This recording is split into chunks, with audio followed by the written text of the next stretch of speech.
Alright, so in order to get the DS4 Windows tool, you can literally just Google it and it'll come up in the first thing right here. Make sure it's the J2 Kings guy. Not J2 Cents, but J2 Kings. Go here, and it'll take you to the official site for it. Just click download now. That's literally it. Well, okay, it'll take you here. Click the top link right here, DS4 Windows. It should be the you can download the older versions as well, just in case, but just go to the top one right here, DS4 Windows zip. I already have it, but just open it. Do that. In order, you can update it manually this way by going to the updater. And if you get it somewhere else, if you have this, make sure you do that anyway. But I still recommend only getting it here. But in order to open it, just click on DS4 Windows. What's going on here? More info. Right anyway. Stupid Windows 10. Anyway, make sure you go to Program folder right here. Not App Data, but Program folder. It'll open here. My controller is already plugged in. I don't think you necessarily have to. Watch out. I unplugged it, and that's what happens. You can have up to 4 controllers plugged into this. This is basically how you play split screen kind of game. Or not really split screen, but like those like 4-player like indie games on PC, whatever.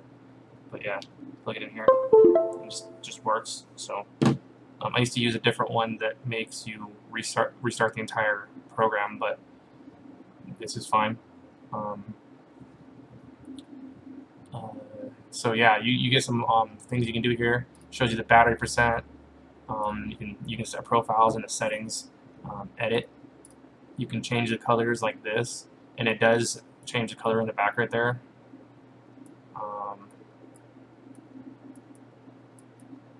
Just turn it off as well.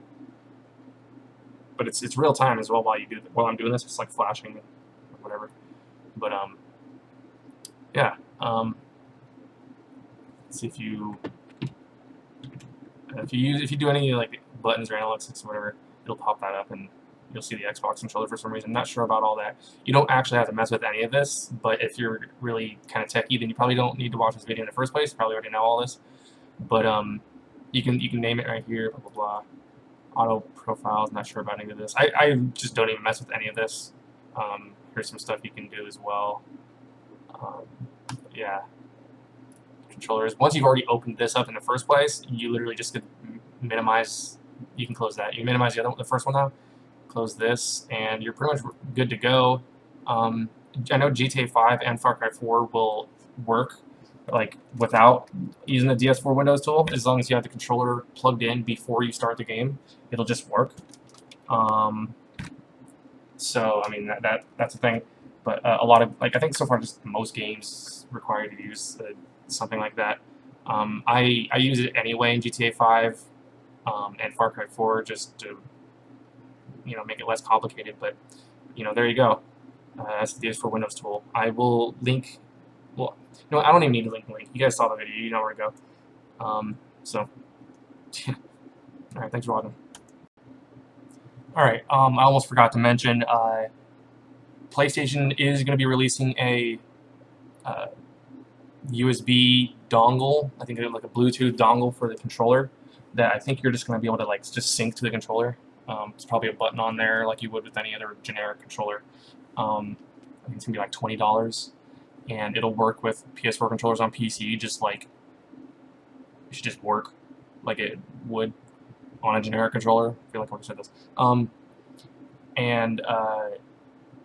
They advertised it with PlayStation Now, so there was like kind of controversy, not really controversy, but like people were like wondering, will it only work for PlayStation Now or will it work for all games? It should work for all games, but just because anyway, I guess J2 Kings or whoever does the DS4 Windows tool, they did make an update, so it is compatible with that.